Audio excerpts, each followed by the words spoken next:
అంబేద్కర్ గారు రాసిన రాజ్యాంగం స్థానంలో ఆంధ్రప్రదేశ్లో లోకేష్ బాబు రాసిన ఎర్ర బుక్కు అమలులోకి వచ్చింది. దీన్ని ఆంధ్రప్రదేశ్ ప్రజలంతా కూడా గమనించాలి. అందులో భాగంగానే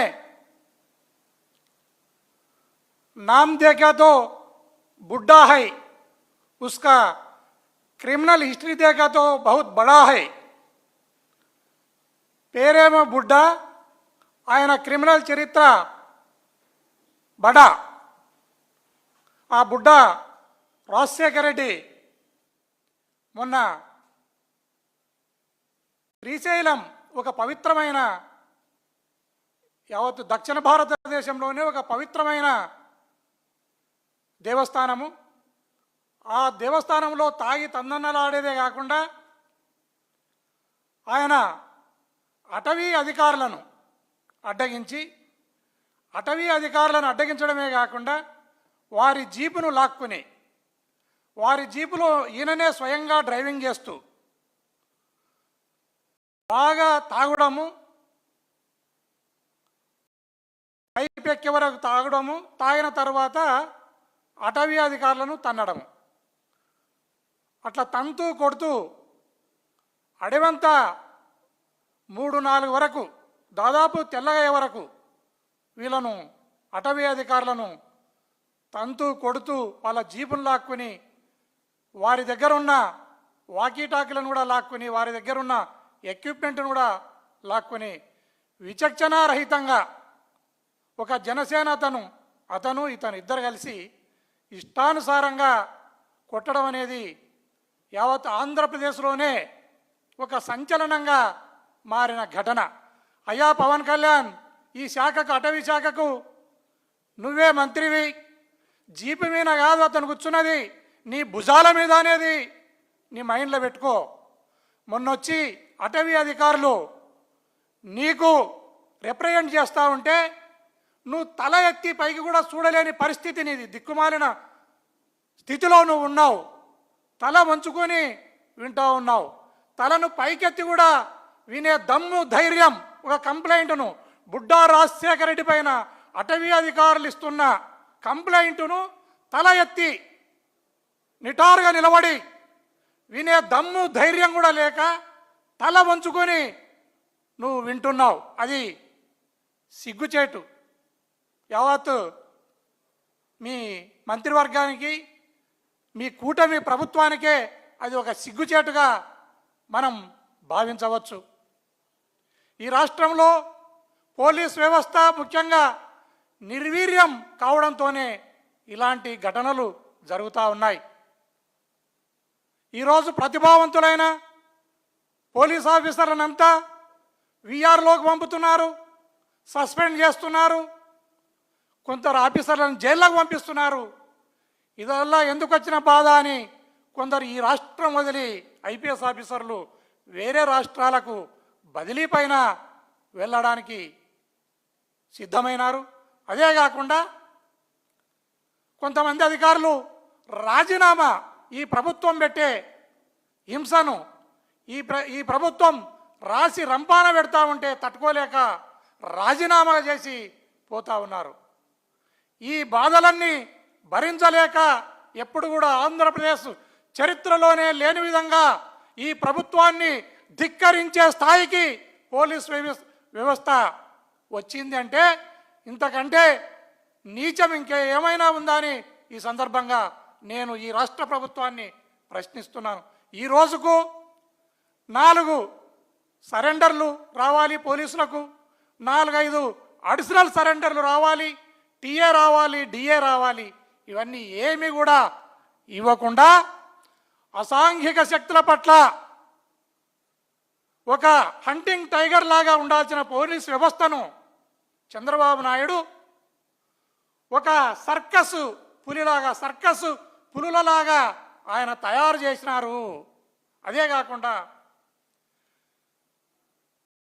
పోలీస్ వ్యవస్థ 4వ సింహంలాగా ఈ రాష్ట్రంలో ఉండేది గత ప్రభుత్వంలో. ఈ ప్రభుత్వంలో 4వ సింహం నడ్డి విడిచినారనడంలో కూడా ఎలాంటి సందేహం లేదు. నిన్నగాక మొన్న ఒక ఘటనను నిన్ననే అనుకుంటా నాకు తెలిసినంత వరకు అయ్యన్న పాత్రుడు ఈయన స్పీకర్ స్థానంలో ఉన్న వ్యక్తి. నెత్తిన ఎంటికలే కాదు, ఈయన బుర్రలో బుద్ధి కూడా లేదనేది మనకు అర్థమైంది.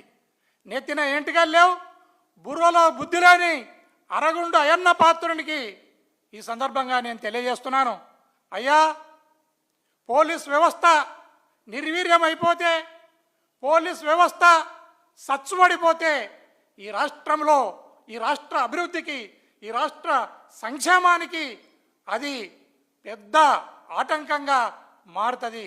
దయచేసి ఈ వ్యవస్థను ఇబ్బంది పెట్టకుండా చూడండి. ఈ అయ్యన్న పాత్రుడి మీద ఇంతవరకు నాకు తెలిసినంత వరకు కేసు రిజిస్టర్ చేయలేదు. కేసు రిజిస్టర్ చేసిన బుడ్డా రాజశేఖర రెడ్డిని కానీ లేదా జనసేనకు సంబంధించిన వ్యక్తిని కానీ ఇంతవరకు అరెస్టు చేయలేదు. వారిద్దరిపైన తూతూ మంత్రంగా ఒక చిన్న కేసును కట్టి ఆ ఎఫ్ఐఆర్ను మూలగొడేస్తే ఆ ఎఫ్ఐఆర్ పోలీసులను చూసి ఏడుస్తూ ఉంది, అయ్యా ఎందుకు నన్ను కట్టి మూలకు పడేసినారు, ఇంకా మీరు అరెస్టు చేయలేకపోతున్నారని ఎఫ్ఐఆర్ కూడా ఏడుస్తూ ఉందయ్యా పోలీస్ వ్యవస్థ. దయచేసి ఇప్పటికైనా మేల్కోండి. ఆయన పైన కట్టాల్సిన కేసులు కిడ్నాప్ కట్టాలా, అబ్డక్షన్ కట్టాలా, హత్యా ప్రయత్నంగా కట్టాలా, విధులకు ఆటంకం కల్పించిన ఘటనకు సంబంధించిన కేసును కూడా కట్టాలా. ఇవన్నీ గాలికి వదిలేసి ఒక చిన్న కేసును తూతూ మంత్రంగా కట్టడం జరిగింది. అయ్యా పవన్ కళ్యాణ్, కేసుల అరెస్టును వదిలేస్తే వదిలేయి, కనీసం ఈ ఘటన తప్పు, ఈ ఘటన ఇలాంటి ఘటనలు జరగరాదు, ఈ ఘటన చాలా తప్పు, వాడు ఇలాంటి పనులను చేయరాదని ఒక ప్రెస్ మీట్ పెట్టే దమ్ము ధైర్యం కూడా నీకు లేకపోవడం అనేది చాలా సిగ్గుచేటు. దయచేసి తక్షణమే నువ్వు అరెస్ట్ అన్నా చేపి ఒక ప్రెస్ మీట్ పెట్టన్నా మాట్లాడు, లేదా రాజీనామానన్నా చేయి, ఏదో ఒక నిర్ణయం తీసుకోవా పవన్ కళ్యాణ్ అని ఈ సందర్భంగా తెలియజేస్తున్నాను. దయచేసి ఈ రాష్ట్రంలో పోలీస్ వ్యవస్థ స్ట్రెంగ్తన్ కావాలి. పోలీస్ వ్యవస్థ స్ట్రెంగ్తన్ అయి లా అండ్ ఆర్డర్ను కాపాడాలి. లా అండ్ ఆర్డర్ను కాపాడినప్పుడే ఈ వ్యవస్థలోని అన్ని రకాల అభివృద్ధులు కానీ సంక్షేమం కానీ ముందుకు పోతుంది. దయచేసి పోలీస్ వ్యవస్థను నిర్వీర్యం చేయకండి ఈ సందర్భంగా తెలియజేస్తూ ముగిస్తున్నాను.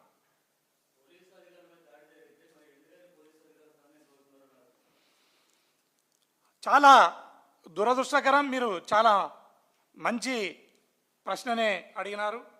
ఎప్పుడు కూడా ఈ రాష్ట్రంలో పోలీస్ సంఘం అనేది, నేను పోలీస్ వ్యవస్థలో ఉన్నప్పుడు కూడా గమనించినాను, పోలీస్ సంఘం ఎప్పుడు ఎలాంటి ఘటనలు జరిగినా, ఏ పార్టీ వాళ్ళు చేసినా, ఎంతటి మనిషి చేసినా ఇమ్మీడియట్గా ఖండించేవారు, తగిన యాక్షన్ తీసుకోవాలని పై అధికారులకు కూడా రిప్రజెంట్ చేసేవాళ్ళు. ఈరోజు అలాంటి పోలీస్ సంఘం నిమ్మకు నీరెత్తినట్లు ఉంది. ఇది గమనించాలా. ఇంకొక విషయం తెలియజేస్తున్నా, కర్నూలు జిల్లాలో బుడ్డా వెంగళరెడ్డి అని, ఈ బుడ్డా రాజశేఖర రెడ్డి అని ఎట్లున్నాడో బుడ్డా వెంగళరెడ్డి అని కర్నూలు జిల్లాలో ఒక మహానుభావుడు 4 జిల్లాల్లో కరువు వచ్చినప్పుడు ఆ కరువులో ఆ ప్రాంతపు ప్రజలను ఆదుకోవడానికి అంబలి పోసి ఆయన యావత్ ఆస్తిని అమ్మి ఆ కరువు బారి నుండి ప్రజలను రక్షిస్తే ఆ రోజు విక్టోరియా మహారాణి ఆయనకు ఒక గోల్డ్ మెడల్ ఇచ్చింది బుడ్డా వెంగళరెడ్డికి. ఈ బుడ్డా రాజశేఖర రెడ్డికి కూడా దౌర్జన్యాలలో ఒక గోల్డ్ మెడల్ను ఈ చంద్రబాబు నాయుడు ప్రజెంటేషన్ కూడా చేస్తాడేమో, చేస్తే కూడా ఆశ్చర్యపోనక్కర్లేదని ఈ సందర్భంగా తెలియజేస్తున్నాను.